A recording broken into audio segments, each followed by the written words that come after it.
আসসালামাইকুম ভিউয়ার্স, আশা করি আপনারা সবাই ভালো আছেন। নোয়ার্স ব্লগ অ্যান্ড কুক চ্যানেলে আজ আমরা কিভাবে খুব সহজে আমড়ার আচার বানানো যায় সেই রেসিপিটি আপনাদের সাথে শেয়ার করছি। তো দেখুন, এখানে আমি সরিষার তেল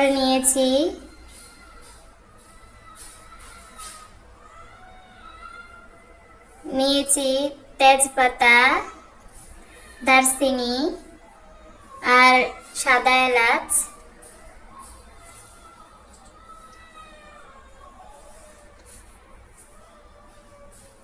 খেজুরের গুড় নিয়েছি, অবশ্যই খেজুরের গুড়টা দিয়ে আচার বানানোর চেষ্টা করবেন, এতে আচারটা খেতে অসাধারণ লাগবে।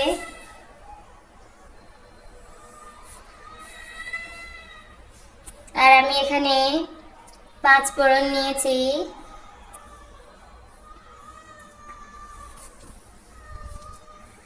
তো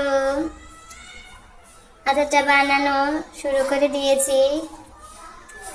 আমি চুলায় একটা কড়াই বসিয়ে এতে সরিষার তেল দিয়ে দিয়েছি। সরিষার তেলটা যখন ভালো করে গরম হয়ে গেছে তখন গরম মশলাগুলা অ্যাড করে দিয়েছি। একটু নেড়ে ভেজে নেব।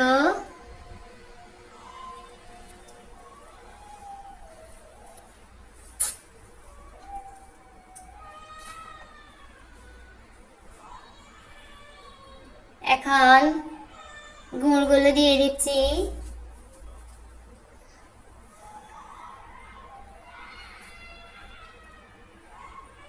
একটু নেড়ে এতে আমি পানি অ্যাড করে দেব।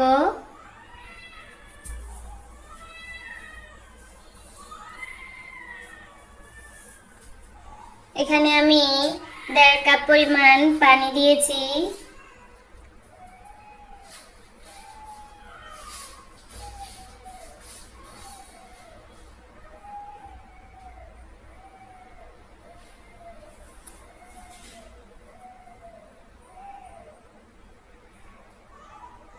এখন অপেক্ষা করব গুড়গুলা গলে যাওয়ার জন্য।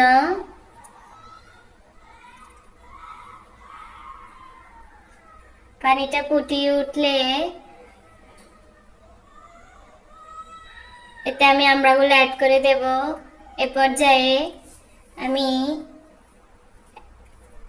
1.5 টেবিল চামচ পরিমাণ লবণ দিয়ে দিয়েছি।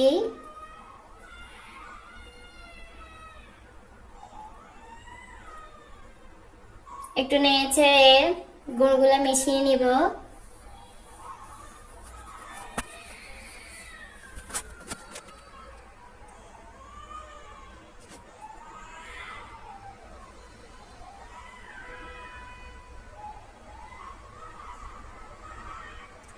এই যে দেখুন, পানিটা ভালো করে ফুটে উঠেছে।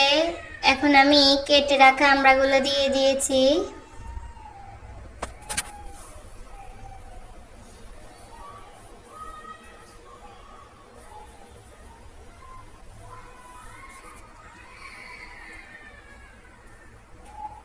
একটু নেড়ে ঢাকনা দিয়ে ঢেকে দেব।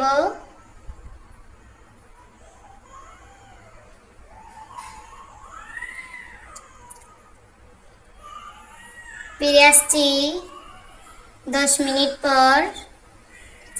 এই যে দেখুন, আমড়াগুলার কালার চেঞ্জ হয়ে গেছে এবং এগুলা থেকে অনেকটা পানি বের হয়ে গেছে। এ পর্যায়ে আমি অ্যাড করছি শুকনো মরিচের গুঁড়ো,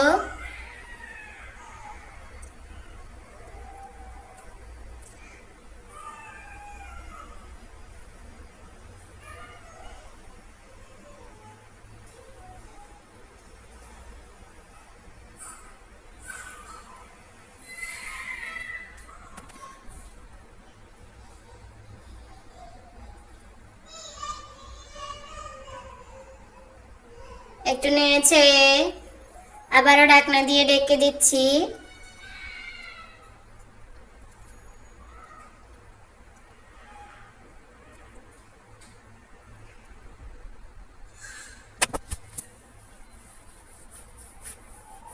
ফিরে আসছি 10 মিনিট পর, 20 মিনিট পর। এরই মাঝে দেখুন পানিগুলো শুকিয়ে গেছে, আমড়াটা প্রায় সিদ্ধ হয়ে গেছে।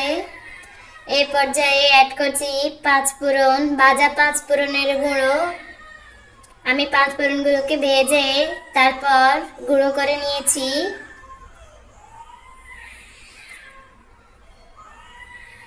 আর একটু নেড়ে ছেড়ে আবারও ঢাকনা দিয়ে ঢেকে দেব।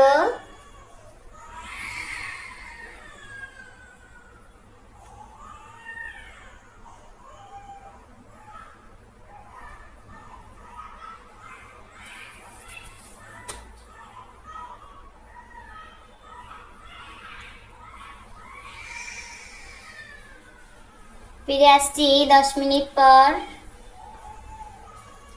এই যে দেখুন আমড়ার পানিগুলো শুকিয়ে গেছে, আচারটা হয়ে গেছে। কালারটা দেখে নিশ্চয়ই বুঝতে পারছেন এটা কতটা লোভনীয় এবং টেস্টি হয়েছে।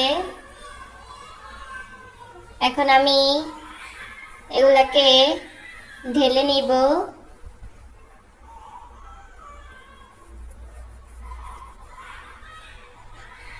ঠান্ডা হয়ে যাওয়ার পর এটাকে যে কোনো একটা কাঁচের বয়মে নিয়ে তারপর নর্মাল ফ্রিজে রেখে দিবেন, এতে করে বছর জুড়ে থাকবে। এই যে দেখুন আমড়াগুলা কতটা সুন্দর হয়েছে, কালার দেখে নিশ্চয়ই বুঝতে পাচ্ছেন। তো ভিউয়ার্স, আমার ভিডিওটি যদি আপনাদের ভালো লেগে থাকে তাহলে অবশ্যই একটা লাইক দিবেন, আর আপনাদের কোনো প্রশ্ন থাকলে কমেন্টের মাধ্যমে জানাবেন। আল্লাহ হাফেজ।